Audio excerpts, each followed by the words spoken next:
ఒక రాజ్యాంగాన్ని రాయగలిగిన ఒక సామర్థ్యం కలిగిన వ్యక్తి ఆయన డాక్టర్ బాబాసాహెబ్ అంబేద్కర్.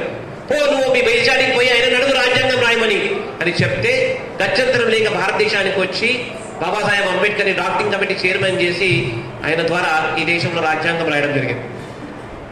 కాంగ్రెస్ పార్టీకి ఏమాత్రం ఇష్టం లేదు డాక్టర్ బాబాసాహెబ్ అంబేద్కర్తో రాజ్యాంగం రాయించాలి. కానీ తప్పనిసరి పరిస్థితులల్లా ఇక తప్పేది లేదు అనే క్రమంలో డాక్టర్ బాబాసాహెబ్ అంబేద్కర్ రాజ్యాంగ డ్రాఫ్టింగ్ కమిటీకి చైర్మన్ చేయడం జరిగింది.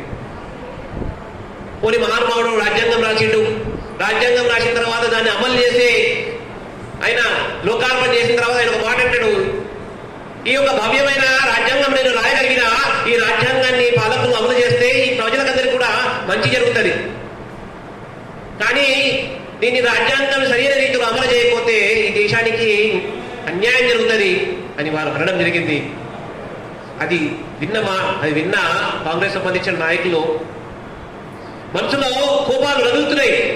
వారు బయటకు వచ్చి అంటారు, we will ensure that Dr. Baba Saheb Ambedkar will not enter into the parliament. We will shut all the doors and curtains of the parliament. Ambedkar ని మేము చట్టసభలకు రానికుండా పార్లమెంట్ ఒక డోర్లు, విండోలు, కర్టన్లు అన్ని కూడా మూసివేస్తాం అని కాంగ్రెస్ పార్టీకి సంబంధించిన నాయకులు అంటారు. కుట్ర చేసి డాక్టర్ బాబాసాహెబ్ అంబేద్కర్ ని ఒక వ్యక్తి పొమ్మనకుండా ఒక వ్యక్తి ఆయనని బయటికి వెళ్ళిపోతారు. దానికి మొదటి ఉదాహరణ హిందూ కోడ్ బిల్.